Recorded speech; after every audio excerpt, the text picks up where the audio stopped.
Hey, how's it going everyone? Welcome back to Freddy or Not, where my name is Freddy and I am ready to dive into today's topic, which is comic books, specifically Ben 10 comic books. You might have heard, but Ben 10 is returning with a brand new comic book series, but you might be surprised to learn that this isn't the first one. That's right, there have been numerous Ben 10 comics in the past, so like and subscribe because today we're going to take a dive into the wacky world of Ben 10 comic books by going over every single Ben 10 comic book ever released. Starting off, the main Ben 10 comic book series takes place within the pages of Cartoon Network's Action Pack, a comic book that featured stories from a wide variety of Cartoon Network shows, but we'll only be taking a look at the Ben 10 stories. With that established, let's jump right in, starting off with Action Pack number 2. This one kicks off with the Tennysons in Mexico, and a robot bull gets loose. So then Gray Matter tries to nerve pinch the bull, and somehow the smartest alien in the watch can't feel the difference between an animal and a robot. Then he transforms into Four Arms, and this robotic bull is triggered by the color red, right? But ultimately, Four Arm beats the bull and discovers that it was a robot. Next, we move on to issue 4, which opens up on a racetrack. But Ben is bored out of his mind while Gwen is just spitting off racing facts because she's just an expert on race cars now for some reason. The same Gwen who years later knew like nothing about driving. But in this one, there's a haunted car that uses souls for fuels, and Ben has to rescue Gwen from it. In the end, it turns out that the car was cursed, and Ben saves the day by beating it in a race. Issue 6. There's a guy making snow in a ski resort because he wants to create an avalanche because he wants all the people off the mountain. Eventually, this guy reveals he can make heat, and his plan is actually to melt the ice to flood the resort. This guy, Frostbite, gets beaten by Gwen when she literally just knocks him into the water, and then he just instantly loses. He literally sees Ripjaws and just passes out. Ripjaws hit him with that Conqueror's hockey for real. Issue 7 starts off with Ben making fun of Gwen for being scared, but after a fire breaks out at a fear factory they were at, Ben sees a little kid be scared of his transformations. Which yeah, creepy is literally one of the descriptions in the theme song.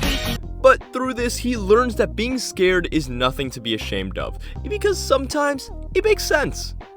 In issue 9, a bunch of bad guys attack a town, but Ben figures out that it was all just one guy, since he's familiar with being multiple people. Issue 11, a town is being zombified through headphones. Ben confronts the DJ behind it as Upgrade, and I gotta say, this guy is not the coolest DJ Ben has fought. Issue 12, Ben confronts a psychotic barber, and I'm not gonna make the Sweeney Todd reference, because they already did it for me. Also, in this one we see Wildmutt launch his quills, which is something Vulpamancers are able to do when they reach adulthood, which raises the question, what do they consider adulthood for Vulpamancers? Because we know in the future, Wildmutt has a tail, so I would have considered that an adult, but who knows? I guess this could also just be a mistake though. It's cool to see regardless. Issue 13. A couple of aliens come for revenge against Grandpa, but he wants to fight them himself since he feels old and wants to prove himself. Ben tries to covertly help out to make sure Grandpa doesn't get hurt though, but in hindsight, the concept of Grandpa Max being too old to fight a couple nobodies is hysterical, because he's literally that guy. Issue 14. Ben fights a villain named the Challenger, and it's revealed that his power is getting the power to beat whatever superpower he is facing. So Ben outsmarts him by fighting him as a 10-year-old, and the Challenger is ultimately beaten when Gwen hits him in the back of the head with a broom. Side note, the transformations in this series are something else, man. Sometimes they're funny like Gray Matter in issue 13, and sometimes it's cool like Four Arms in issue 14. And speaking of art, at one point, Four Arms' shirt just disappears. So, is this foreshadowing? But then again, Gwen's shirt design also disappears. So, yeah, it's probably just a mistake. Issue 15. Ben and Gwen go to space camp, but then the rocket actually takes off. And it turns out that one of the kids sold out the entire human race to the aliens. Benedict Arnold who? I haven't seen a bigger traitor. Bro legit switched up on his own species. Luckily, gray matter manages to get them back to their dimension. Issue 16. Some techno-aliens hunt the Omnitrix, and Ben beats them by feeding them beans. Listen, they're not all bangers, okay? The backup issue in this one just gives some information on Heat Blast, even mentioning Pyros, which to my knowledge was only ever mentioned in a Bandai card before this. In the next issue, Ben fights off some pirates who were dressed as mermaids. Not much else to say here, really. There's a lot to say, however, about issue 18. This one kicks off with the Tennysons in DC, when Animo shows up and starts attacking the White House with an army of talking monkeys with guns. Bro thinks he's Caesar. Then Animo just whips out Infinite Monkey, a monkey at the apex of evolution, basically turning him into a god. Like, did he get the Ultimatrix? He's out here evolving people into gods? A chimp became Infinite Monkey. Okay, we're dealing with real threats now. No more monkeying around. And then like Ben, just like asks Infinite Monkey, yo, if you're so evolved, why are you wasting time with Animo? And Infinite Monkey was just like, you know, you're spitting facts. And then he just like dips and erases everyone's memories on the way out. And then the president comes up and dabs up Grandpa Max. This issue is actual peak. It's crazy. And I'd also like to mention that this issue has a surprising amount of continuity in it, since they just straight up reference issue 9. The backup issue just has some info about Accelerate. Apparently, he can shock people with static electricity, because, you know, Ben didn't have enough electric aliens. And his species evolved to have lifespans on their planet last only a few weeks from an outside perspective. Though I imagine that's only when they're on their planet, otherwise the Kinecelerans in Undertown would be dead. Issue 19. Ben fights a bunch of eggs, ruining Animo's plan. We had back-to-back Animo issues, and one of them was so good, and the other was eggs. I mean, really? In this economy? Issue 20. So at a Comic-Con, Ben sees a feather sticking out of a girl's skirt, and basically just assaults her, which is already wild. But then, when she smacks him off her, he immediately decides to go alien and fight her. But like, luckily for him, it turns out she was an evil bird person, so I guess it's okay. But now he's fighting a bunch of bird people who are trying to kidnap these comic book writers. But then the writers turn out to be mice aliens, and then these goat aliens show up, and long story short, the comic book writers were aliens writing about their real lives. Also, the cannonball transformation in this one is horrendous. And he's colored inconsistently way too often in this one, mind you. The second issue here begins with Gwen just cooking Ben. Like, straight up. She points out an interesting fact, and he says, "You can kill me with your stupid intelligence." And Gwen just says, "Stupid intelligence? Smart." Which is already devastating. But then Ben says, "Wake me up when something interesting happens." And she says, "Like when you get a life?" Dude! This is the first scene! It's no chill, off rip. That's crazy. As for the plot, there's a dolphin doctor that becomes a supervillain after the government pulls his funding. And I want to point out, this guy can control dolphins with his helmet, so the government pulling his funding was actually just a stupid move. And I'd also like to take the time to point out that Ben canonically has a dolphin transformation, so he is controlling a sentient species, which is definitely something to note. Issue 21. Stingfly and Grandpa Max, who's in an airplane, defeat an alien who's after the watch. Issue 22, we're back at it with the continuity because they referenced the Fear Factory in this one. Also, the transformations are sick as always. As for the plot, there's a monster terrorizing a campsite, but it turns out it was just Ben sleepwalking as Ben Wolf after having nightmares about Gwen's spooky story. The backup issue in this one is just some information about Upgrade. And in the second issue, they just fight Hex. Also, the gray matter transformation is something else, man. Like, why is he so tall? Issue 23. Some nuts think Grandpa Max is an alien and kidnap him. and Ben tricks them into turning on each other, and he rescues Grandpa. In the second story, a descendant of Vilgax from the year 3000 time traveled back to kill Ben 10,000, and he lost, so he came to kill Ben as a kid instead. Probably should have done that in the first place, but whatever. So Ben 10,000 tries to help out, but it turns out that this was actually Vilgax 3000 in disguise. So he disables Ben's watch, but then the real Ben 10,000 and future Gwen show up, and Ben 10,000 gives Ben Artiguana, and they team up and beat Vilgax 3000, freezing him and sending him to the Ice Age. Finally, their memories get erased, gotta protect the timeline and all, with the issue confirming that the future can be changed, which we knew, and it seemingly confirms the information that Vilgax has a son, which has been floated around before. And it also acts as an origin for when Ben unlocked Artiguana, since we know he has him in Ultimate Alien, which means he was definitely unlocked at some point. I guess it could be here. No, this was a good issue. Issue 24. An animatronic guy who's fired from a movie set wants revenge, so he uses his animatronics to steal the Omnitrix, but discovers that it doesn't come off. Because this is the original series, and I guess he didn't know the code. Decouple Omnitrix. Command code 000. Release coupling 0. In the backup issue, we find out Diamond Head can regrow limbs. So why didn't Tetrax do that in the reboot? I guess he just didn't want to. Or maybe he can regrow limbs, but not if the damage is too severe. So I guess he could regrow hands and not arms.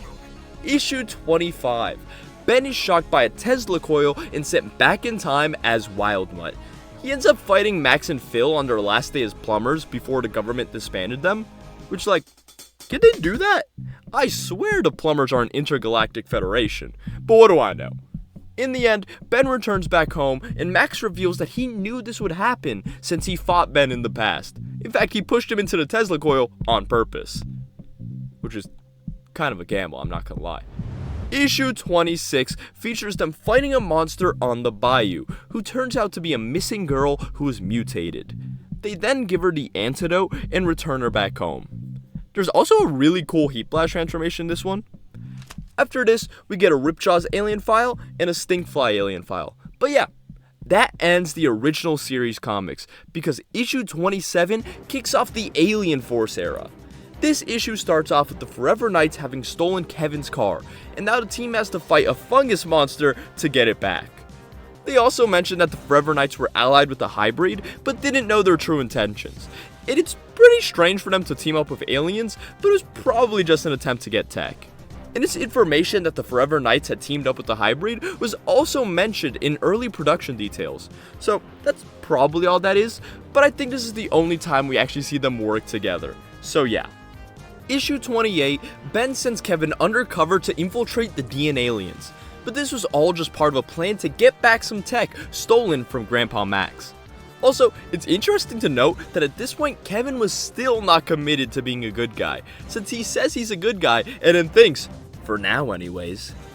Issue 31 has Alan overhear his dad getting orders to arrest Kevin, so Alan and Kevin get into a bit of a scuffle. But then it turns out Alan only came to warn Kevin. Then they're confronted by the plumbers, but it's revealed that these plumbers are actually DN aliens in disguise, and that the DN aliens put a fake APB out on Kevin. Side note, I want to mention that Alan's dad was originally a Pyro Knight that wore an ID mask, but Alan got retconned into getting his powers from Kevin. So, I don't know, if you really want to justify it, maybe it's just a coincidence that his dad is a Pyro Knight or something, or his dad is just a guy and it was retconned. All I'm saying is, if Alan's dad was a Pyro Knight, then let's just say Alan's mom likes him hot. She also probably has severe third-degree burns. Issue 33. A fight with a DN alien goes awry when they use a weapon that causes a time loop, at which point Professor Paradox interferes. If this is peak Paradox, I love the fact that he starts off by going, "Good news, you'll live forever. Bad news, you'll be doing the same fight for eternity." But the time loop eventually gets broken when Paradox lets Ben turn into Chroma Stone instead of Spider Monkey and save the day. He also has the gumballs that he used to give out, which is a nice touch. Gumball? Issue 35 starts off with a peak cover. Like, Albedo looks sick here. And this is the issue that has that one panel of Ben's parents not wanting to stifle Ben from expressing his individuality when they see Albedo's hair, which is so great. Like, it's always good to see Sandra and Carl. Anyways, this issue has a great Albedo Ben fight with a lot of alien variety, and it goes on for like a while. Like, it's a good fight, but it ends with Ben in his human form pulling himself out of the Null Void portal. So that Tennyson strength really do be doing some heavy lifting. So I think we all remember how much people wanked Swampfire for doing that, and here's Ben doing the same thing in human form. Also, Albedo gets thrown into the portal. I'm not sure if I mentioned that. Issue 37. Ben gives Julie a friendship necklace made with something from outer space, but shortly after this, Ship goes on a rampage and attacks Ben. But then they find out that Ship's proximity to Julie is what's causing him to lash out. Unfortunately, at this point, Ship has already taken over Kevin's car, and they get into a bit of a scuffle, but Ben diffuses the situation when they discover that it was the necklace that was making Ship freak out, since it has a piece of Petropia in it. And I guess galvanic mechamorphs freak out over Petropia for some reason? This one makes no sense. Issue 38. The DNA aliens are releasing a gas that makes people apathetic, and the team beats them. The second story features an ice cream shop being run by a former Forever Knight, but when he sees the team, he immediately attacks them. But Ben beats him by tricking him into thinking that the statue of the restaurant was actually the Forever King. This guy might actually be the dumbest man to ever exist. Issue 41. They accidentally arm a bomb that will life wipe Earth. We've all been there. Ben thinks the device he found as a kid can stop the bomb, so Kevin gives them a time travel device that he just randomly has to bring them back to when Ben had the device. And Big Chill goes and steals the piece. He gives Heat Blast the slip when he gets confronted by young Ben, and they ultimately save the day. And Kevin having a time travel device, hella random, but I hope you know this means that all three of the members of the alien force are capable of time travel. Now, in issue 42, they find the DNA alien communication tower. And that's kinda it. In the backup issue, Ben is trash at studying, so Cooper builds a device that will let Ben have Brainstorm's intellect in human form. Unfortunately, Ben becomes cold and egotistical like Brainstorm, so during a fight, Kevin lures a giant robot to Cooper's house to destroy the machine and turn Ben back to normal. And poor Cooper, man. He just tried to do Ben a favor and now his house is destroyed. How the hell is he gonna explain this to his parents? Next, issue 43 opens up with Max and Victor Validus fighting aliens in space back in their old Plumber days. Also, during the fight, one of the aliens threatens to eat Victor, so that's fun. The second story features Kid Ben hanging out with a young Elena when a bad guy comes after him. But ultimately, Forearms and Elena manage to beat him, and Ben finds out that Elena's father was a plumber trained by Max. And the third and final story has Arjit telling Kevin of an alien tech sale going on. This alien tech sale is the one from the opening of Alien Swarm, because if you couldn't tell, this whole issue is just promoting Alien Swarm, with Victor Validus and Elena being characters that were introduced in that movie. Issue 46. Ben is collected by a collector. And now every time he turns into an alien to escape the room he's being held in, another room designed to contain that alien appears. So Ben comes up with a plan and starts transforming super quickly to overload the system, and confronts the collector. But the collector is revealed to be tiny, and he ends up accidentally freezing himself with a freeze ray. I mean, we've all been there. And Ben proceeds to sell the collector. I mean, is he alive? Is this slavery? Seems like Ben doesn't care though. He's just the collector tried to collect me, so now he gets to be collected himself. Wild. The second story kicks off with someone following Kevin, and they end up kidnapping Ben and Gwen. The guy who did this reveals he wants to destroy Kevin's life as revenge for Kevin destroying his life. It turns out Kevin sold weapons to some aliens, and those aliens killed thousands of people, including this guy's wife and kids, with those weapons. Now, he's already killed the ones who did that, but now he wants revenge on the one who supplied them, because to him, it's clear Kevin did not have any regard for the innocent. But it seems like he's not gonna kill Kevin, he just wants to make him suffer his fate by killing Ben and Gwen, the people that Kevin cares about. Just then, the D and aliens attack, and Kevin gets hit trying to rescue an innocent bystander. This makes the guy realize that Kevin has changed, and after beating the D and aliens, decides to let him go. This issue is also made pretty funny in hindsight, because we know that after the events of this issue, the episode Simple takes place, in which Kevin once again sells weapons, but this time to both sides of an active war. But who knows, maybe arming both sides cancels it out or something. I mean, that's just basic math, bruh. Now, issue 48 is the start of the Ultimate Alien era. In this one, Ben's jacket becomes the hot new fashion item, and like, real. I wish I could just walk into a store and pick one up. Anyways, Charmcaster shows up and tells her rock monsters to find Ben 10.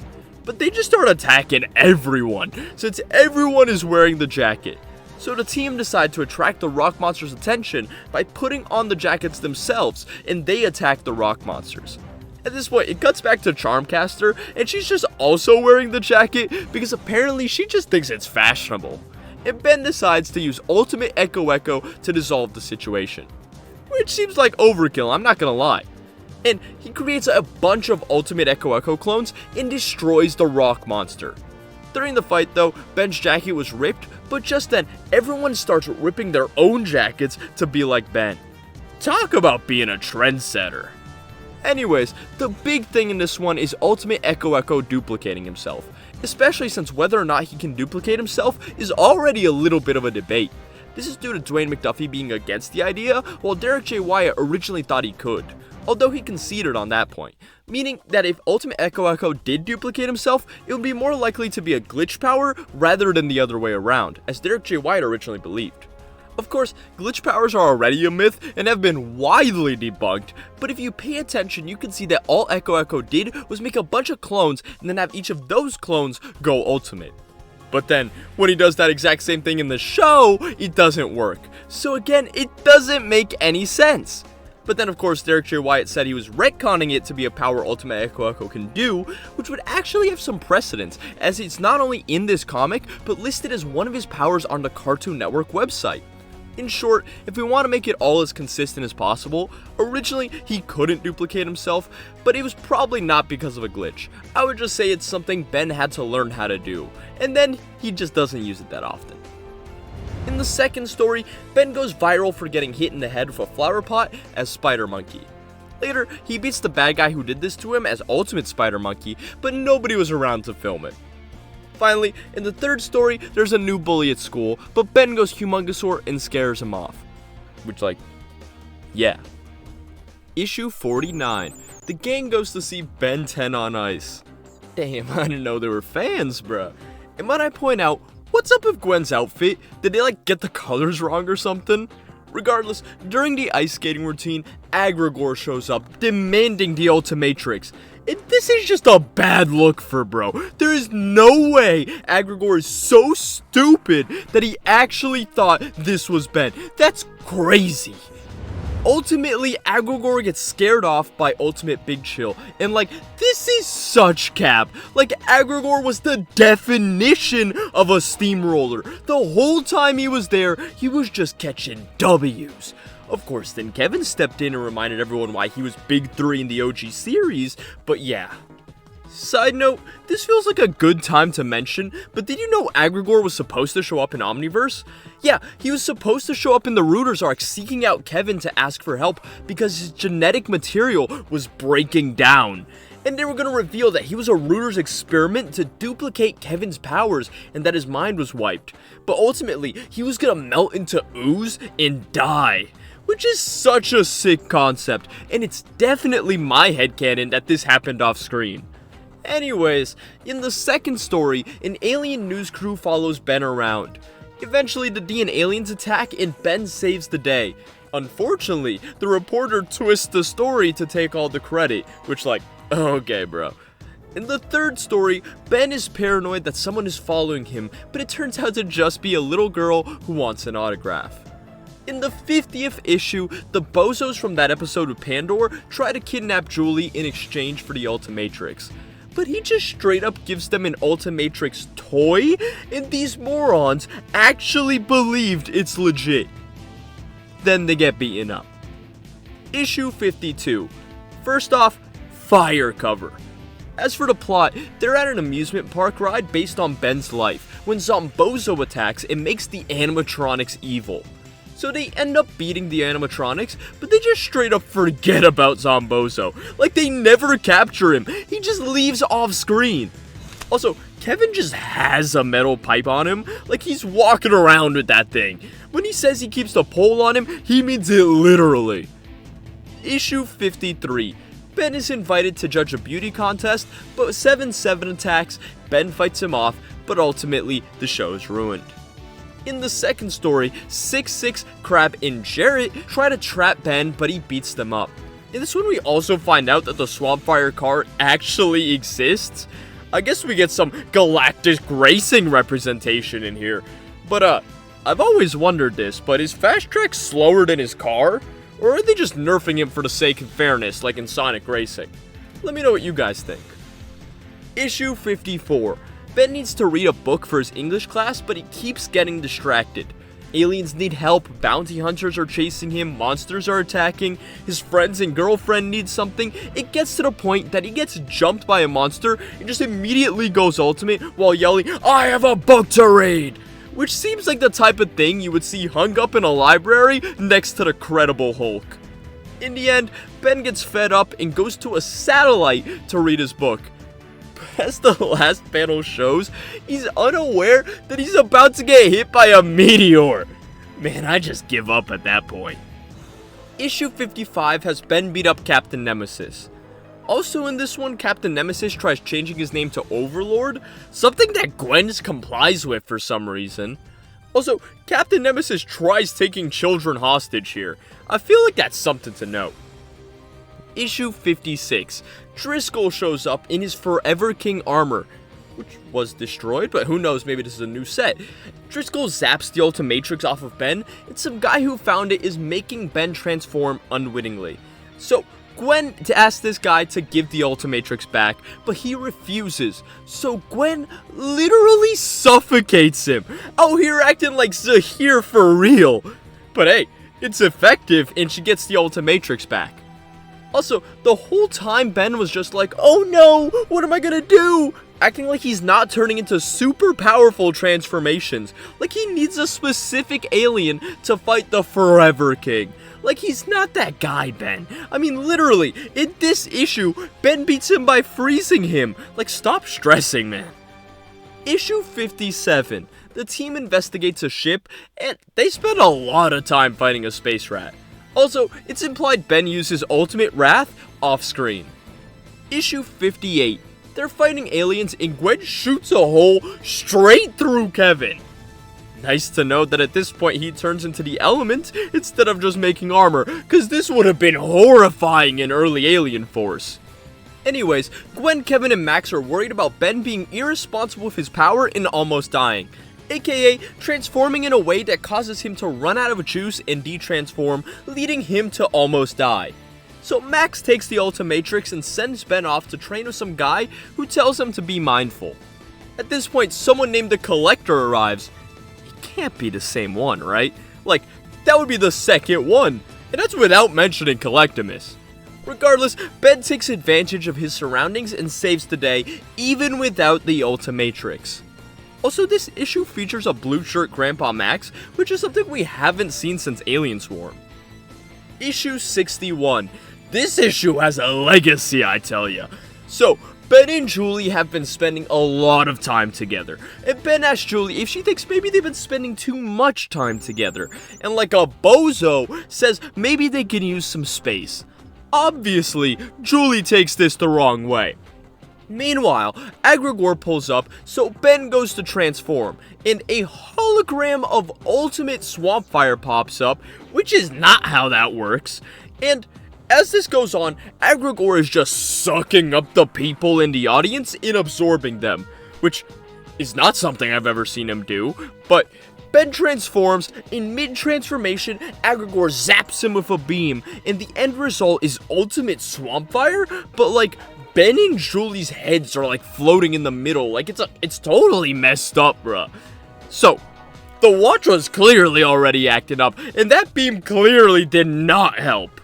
But even in this situation, the two continue to be petty and argue about things like space and compatibility, and people really wonder why these two aren't endgame. Long story short, they fire a beam at Aggregor and beat him. But it's not fire, it's like a beam of their love or something. This whole issue is wild. All in all, if I were gonna try to make this thing fit in with canon, I would say that Aggregor is just able to do that, you know. I mean, he is just like a lab experiment. He can do whatever the hell he wants, really. And the Ultimatrix was always kinda jank, so it acting up is to be expected. Pathetic workmanship. And an evolutionary function? Begging for trouble. Moving on, issue 62 has Ben and the gang hunting escaped alien convicts.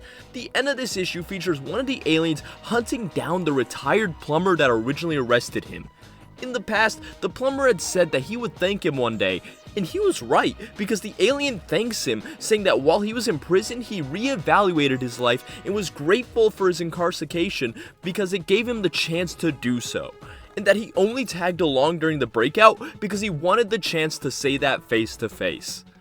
The second story is called Paper, Scissors, Stone, which is so cursed, it's rock, paper, scissors. Anyways, Ben was on a losing streak against Gwen at rock, paper, scissors, and an alien challenges Ben to whatever contest he wants. But after wrestling and arm wrestling was a bust, Ben challenges him to paper, scissors, stone, and beats him. Issue 63. In this one, some witches kidnapped two girls at a barbecue, and it turns out Charmcaster sent the witches. But they were supposed to kidnap Gwen and Julie. But the trio leap into action and save the day. Here we also have Water Hazard yelling, "Time for Nanomech!" which is a pretty funny way for them to mistransform. Issue 64. So tiny aliens crash land on Earth and try to take it over. It turns out these aliens on a previous world demanded tribute, and they were tricked into receiving a monster instead. Yeah, they're not very bright. So now this monster is attacking everyone. But after Big Chill beats up the monsters, the tiny aliens surrender and give up their claim to Earth. Issue 65. Generator Rex is back. So 3 monsters from the show called the Pack have traveled to this dimension to get a piece they need in order to build a time machine. In this one, we also have Gwen and Kevin meet Rex for the first time, and Rex immediately takes the opportunity to try to flirt with Gwen, but Kevin warns Rex that he's just asking for trouble. At this point, the good guys track the Pack to a lab where they're looking for a material called promethium, and the Pack then turns the scientist there into an Evo to distract them. So, Rex goes to fight the Evo while the trio goes to fight the Pack. Rex cures the scientist, with his nanite powers, and the trio take back the promethium. With the tide turning, the Pack decide to retreat, and Rex takes the opportunity to go back home through the portal they created. Finally, we find out that the reason Ben is in Japan, oh yeah, this issue takes place in Japan by the way, was because he was doing a weird Japanese commercial. And much to his dismay, it ended up going viral. All in all, this issue finally gives us the Rex-Ben reunion that they teased at the end of Heroes United. You may see one another sooner than you think. But at the end of this one, they teased the idea of there being yet another next time. Ultimately though, the next time Ben and Rex would meet would be in the Reboot special Ben Gen 10. But those are alternate versions of the characters, so it doesn't really count. Issue 66. The trio goes to the mall right before Christmas, but everyone there is sad for some reason. Gwen quickly pieces together that the Christmas tree is actually the Cyclown, the machine Zombozo uses to suck the happiness out of people. But Zombozo was kinda cooking in this one, because when they go to beat him up, he reveals that he set machines like this all over town, on some Malcolm Merlin type beat. There's another device. There's 2 of them.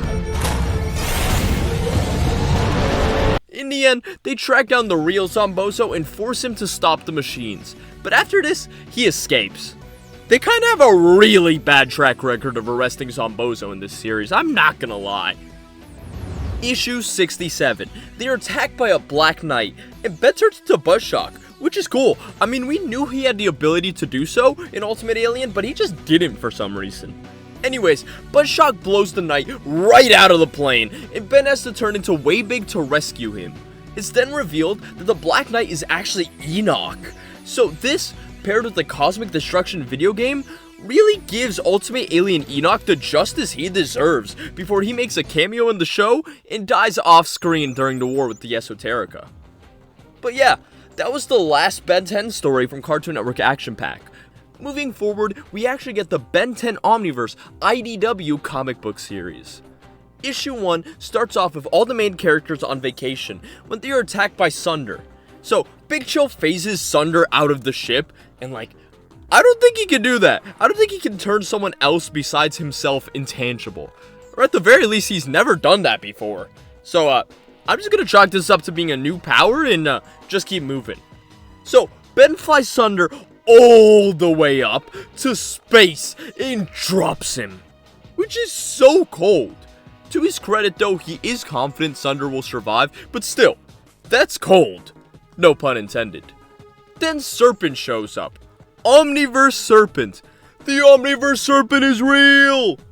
Cutting back to the gang's vacation, Ben is feeling lonely due to being swarmed by fans constantly. He then helps a weird girl destroy an ice sculpture of a mermaid, since you apparently aren't supposed to make sculptures of mermaids without their permission. So I guess Disney's in hot water with the mermaid community, huh? Anyways, the weird girl's name is Lorelei, and at this point, Serpent Ship starts attacking an oil rig. But then, the oil rig is revealed to actually be a city, and then a blue ship starts to attack Serpent Ship. At this moment, Ben and Gwen decide to join the attack, and Serpent finally retreats. And afterwards, Ben confronts Lorelei, who is sus, and reveals that she is a mermaid. Which yeah, no duh. Issue 2 starts off with Lorelei being revealed to be the one who is using the blue ship in the attack.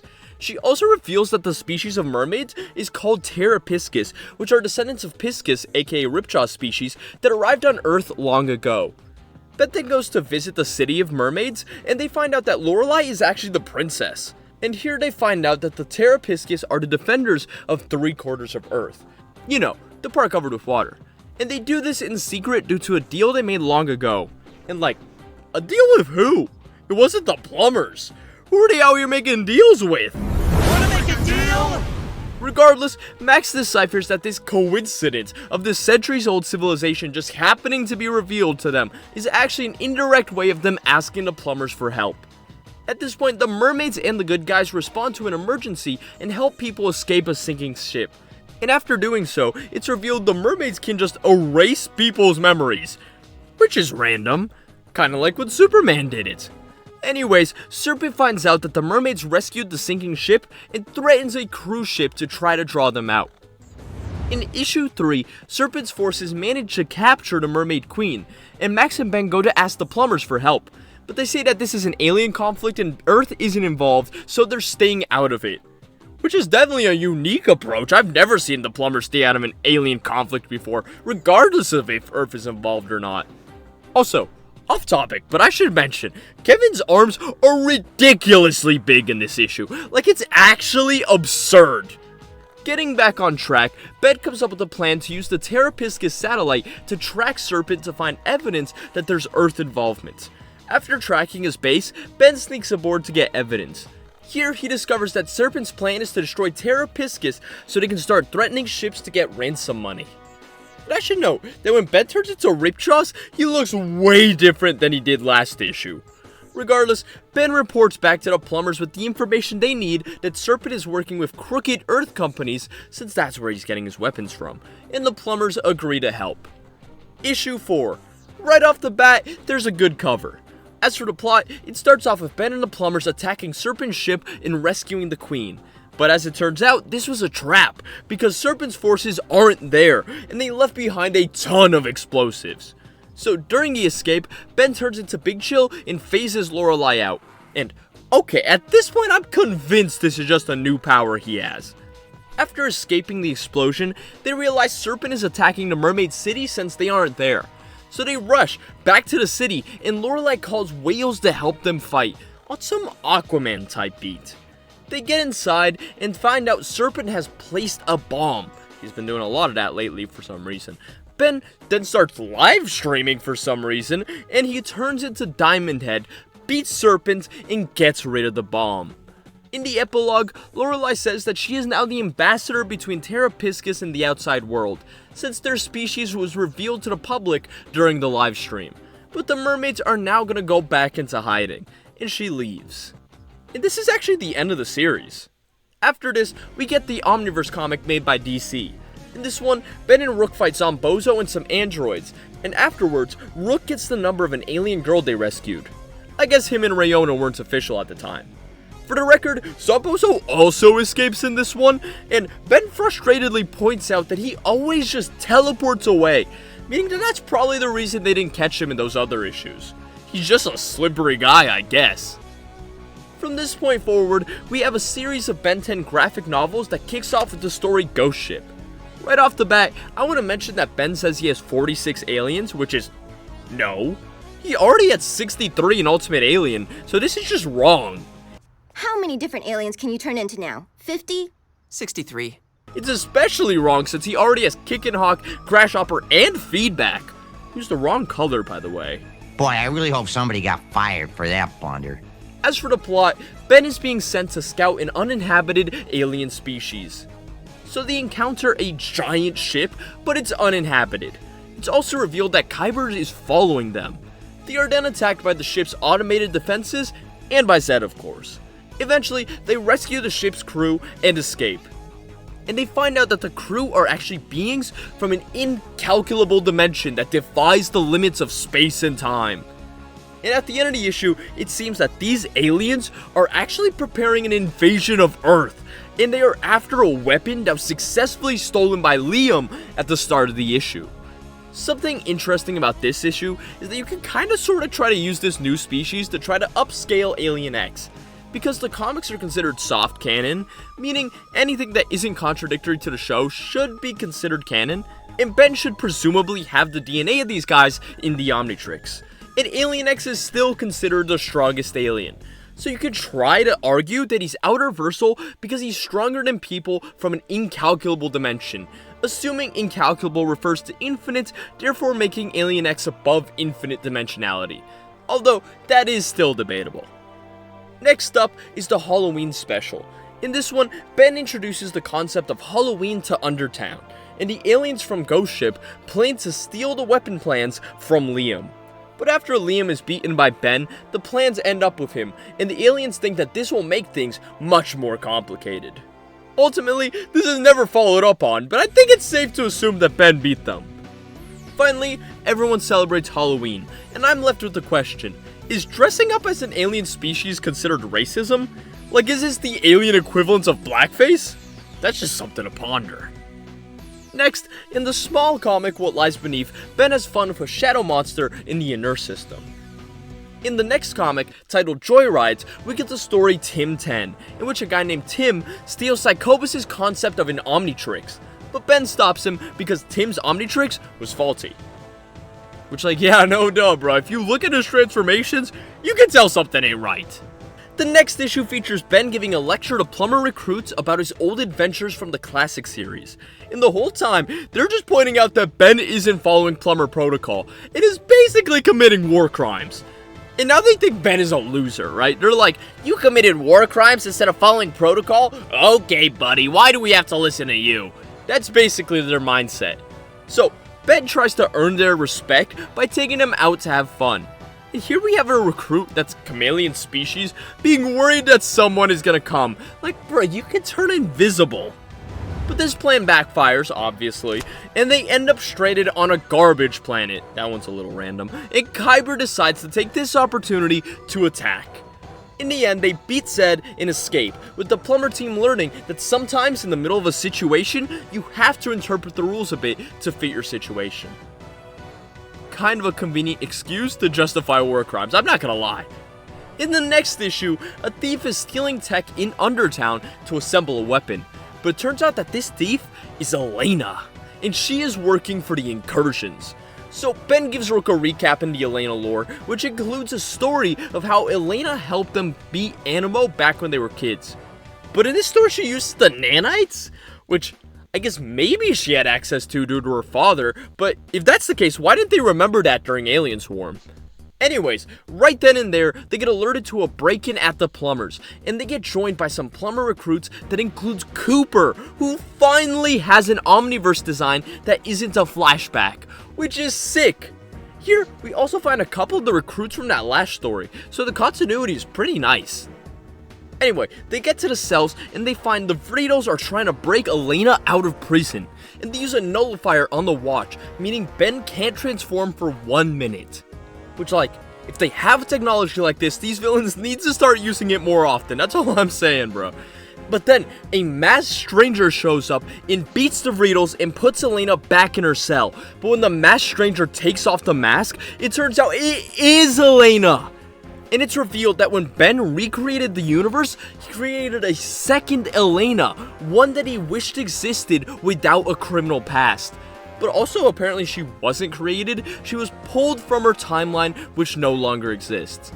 Here, the story takes a weird turn, because there's a 2-month time skip, and after this, Mr. Bauman is Mrs. Bauman and Max is skinny. I don't think we're in Kansas anymore. And like, Bubble Helmet doesn't have a bubble helmet and Festina is the wrong color. At this point, Professor Paradox pulls up and explains that this is all Ben's fault and that the two Elenas are causing paradoxes. I also want to suggest that maybe these paradoxes going on explains why past Elena had the nanites. Anyways, Professor Paradox reveals that for some reason there can't be two Elenas in any timeline, so they need to get rid of one of them. This sparks a brief argument in which Rook wants to get rid of the bad Elena, but Ben doesn't want to go through with that because he views it as the same as giving up on his friend. This decision is taken out of his hands, however, as it's revealed it has to be the good Elena because she's the one that's not from here.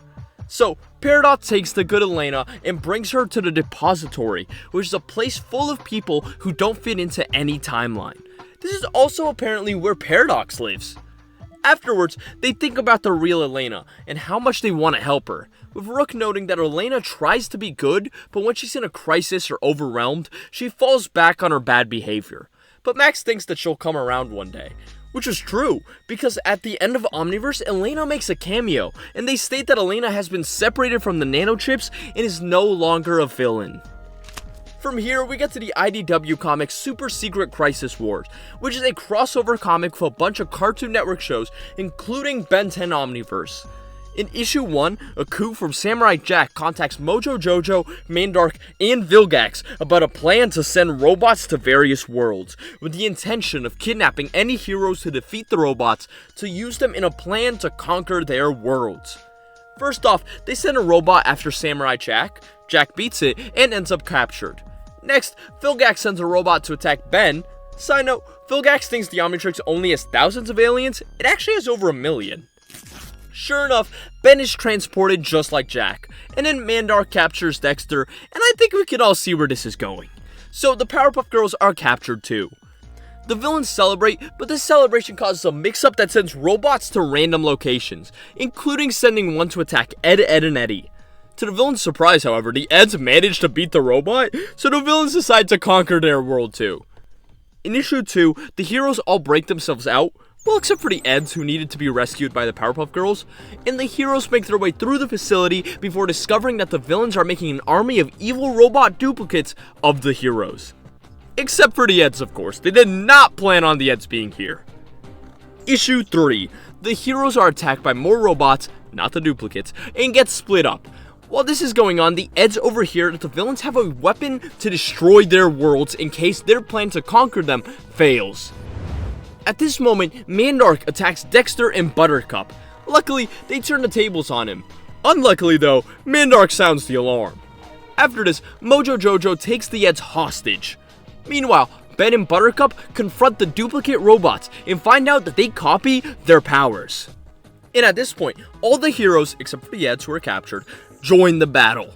The villains aren't worried, however, because they plan to use their ultimate weapon known as the Death Stare to force compliance from the heroes. Issue 4. They fight the robots for a while before realizing they need to concentrate their attacks on the villains. So Ben turns into Atomics, but then all the robots do as well. But this concerns Aku, who is worried about them destroying the ship they're in. Because if you didn't know, they're in space right now. Aku then threatens the heroes to surrender or they will destroy their worlds, and reveals that they plan to upload the heroes' consciousness, minus their ethics of course, into an army of robot duplicates which they intend to use to conquer the worlds. They then show the heroes that they are currently trapped in a pocket dimension, so they can't escape, and even if they did, they would destroy their worlds with the Death Stare. And Vilgax demonstrates the Death Stare's power by blowing up the moon. The heroes then decide to fight, reasoning that they have a little time before the Death Stare is taken out of hyperspace. But as this goes on, Mojo Jojo's afraid his world will be destroyed and decides to help the heroes defeat Vilgax. Issue 5 kicks off with Mandark being sent to prepare the Death Stare, while Aku and Vilgax fight the heroes with the robots. During this fight, Blossom wants Ben to stop turning into powerful aliens because the robots keep copying him, but Ben shows her that his plan was to collapse the ceiling and buy them some breathing room. At this point, the Eds and Mojo Jojo regroup with the heroes, with Mojo Jojo explaining that he can't let them destroy his world because he wants to rule the world, and he can't do that if it's destroyed. With this, the heroes make a plan and split up, but Vilgax and Aku break through the rubble, so the heroes decide that they're gonna have to fight the villains and the robots, while Mojo Jojo and the Eds go to stop Mandark by blowing up the fusion crystals powering the ship. This will in turn destroy Robo World, which is the name of the ship they're on, by the way, but Mandark just immediately captures Mojo Jojo, and Ben, having no confidence in Mojo Jojo, immediately realizes that Mojo's plan has failed, and he turns into Atomics, reasoning that he can destroy the ship and stop the villains, but they will all die in the process. The heroes, however, ultimately accept this plan. But before this all goes down, Mandark starts preparing the Death Stare when he realizes that they're about to destroy his world first. Dexter and Mandark's world. The final issue starts off with Mandark freaking out since he doesn't want his world destroyed. Seems like at least half of these villains were not prepared for what they were planning. And a robot captures Mandark, saying that he will now be Aku's captive instead of his apprentice. And now we cut back to the Eds, who are using a jammer device that Dexter gave them to free Mojo. And with this, they activate the self-destruct sequence and run. The heroes, happy at the turn of events, make their escape, but then Aku reveals that he has a remote that can override the destruct sequence. But Atomics overhears this and just destroys the remote. Seeing this nonsense, Vilgax gets fed up with Aku's nonsense and attacks him, saying that he should have been in charge from the beginning. But while these two are fighting, everyone else uses the warp pads to escape back to their worlds. At which point, Robo World and the Death Stare explode. Back on their respective worlds, Mandark reveals he betrayed Aku because he did not want them to destroy the world if Dee Dee was still on it. Then it shows everyone returning home, before revealing Aku and Vilgax escaped in an escape pod. From here we get the Reboot's graphic novel, starting with The Truth Is Out There. While camping, the Tennysons run into Bigfoot enthusiasts. Ben tries to mess with them, but it turns out that there's actually a creature here. But it's a cryptid, not Bigfoot, and Ben fights it. In the end, Ben learns that even if he doesn't like looking for Bigfoot, he shouldn't judge if other people do. In the comic For Science, Ben and Gwen go to a science camp that has rumors of a strange monster. Ben ends up liking the science camp though, because he's doing cool experiments with people his age. And Gwen confronts the monster, which is a giant robot. Later, Ben joins the investigation because the giant robot took a girl's small robot that she was going to use in a robot competition. Ben ends up fighting the giant robot and it runs off. Later, a science experiment creates a bacteria monster, and the giant robot comes back and saves everyone. And they realize that the giant robot wasn't trying to hurt anybody. It was kidnapping robots because he was lonely, and it was actually fixing up the robots. With this solved, the week comes to an end and the Tennysons leave the camp. In the next comic, Mecha Madness, they beat Steam Smite, which is a pretty peak Reboot villain by the way, and Gwen takes the stuff Smite was working on and builds a mech. But during every confrontation, Smite is getting beat by Gwen's mech, with Ben getting jealous of how good Gwen is. Ben and Gwen ultimately make up and they hunt down Steam Smite. But there they discover Smite has built his own Mega Mecha. So Ben uses Upgrade to combine the Rust Bucket and Gwen's mech into a giant mech to fight the Mega Mecha. After the battle, Gwen gives up the mech because you gotta have the status quo. In the comic Manchester Madness, something is haunting the Manchester Mansion. It turns out that it's Hex trying to steal a magic locket, and he uses the locket to summon a beast. But Ben and Gwen deal with it with light. Really weakness, by the way. Kinda lame. Also in this issue, Ben meets some obnoxious YouTubers, but they eventually come around. Finally, in Serenity Shore, Ben investigates the reef, which apparently has a giant monster in it. During this issue, it's revealed that Ben is creeped out by squids, which is maybe foreshadowing Vilgax, or maybe it's because of Vilgax, depending on when this takes place. Now, it seems that the reef is being disrupted by a company which is experimenting on the squids, before revealing that Animo was the one behind it all. Ben uses a ray to turn the experiments back to normal, but he ends up having to deal with the giant monster squid. But in the end, he conquers his fears and saves the day. There's also a comic tie-in to the MMO video game Fusion Fall, which was a big MMO featuring a bunch of Cartoon Network characters. In this comic, all the Cartoon Network characters team up to fight the strange occurrences, and it ends with the reveal of Planet Fusion. AKA, it's just a prologue for the game. Finally, we have the two-part Ben 10 manga Doom Dimension. In Doom Dimension Volume 1, Ben gets zapped into the 4th dimension. And this leads Gwen and Kevin into thinking he's dead, and Gwen wants to go scorched earth over this. And in Doom Dimension Volume 2, which I only got a summary of and some scant pages, but it seems in this one Gwen tracks the Forever Knights who did this to Ben, but doesn't go through with killing them. Meanwhile, Ben, who's fighting a bounty hunter who's also trapped in the 4th dimension, contemplates whether the good he has done is outweighed by the negative repercussions, like collateral damage or people coming to Earth to attack him. Eventually, Ben finds his way out of the 4th dimension, but the bounty hunter is left to slowly drift out of time forever. And there we have it. We have gone through every single Ben 10 comic. Maybe I'll do an update once the new Ben 10 comic series is out, but for now, that's all I got for you today, folks. Be sure to smash that subscribe button, and I'll catch you in the next one. Peace.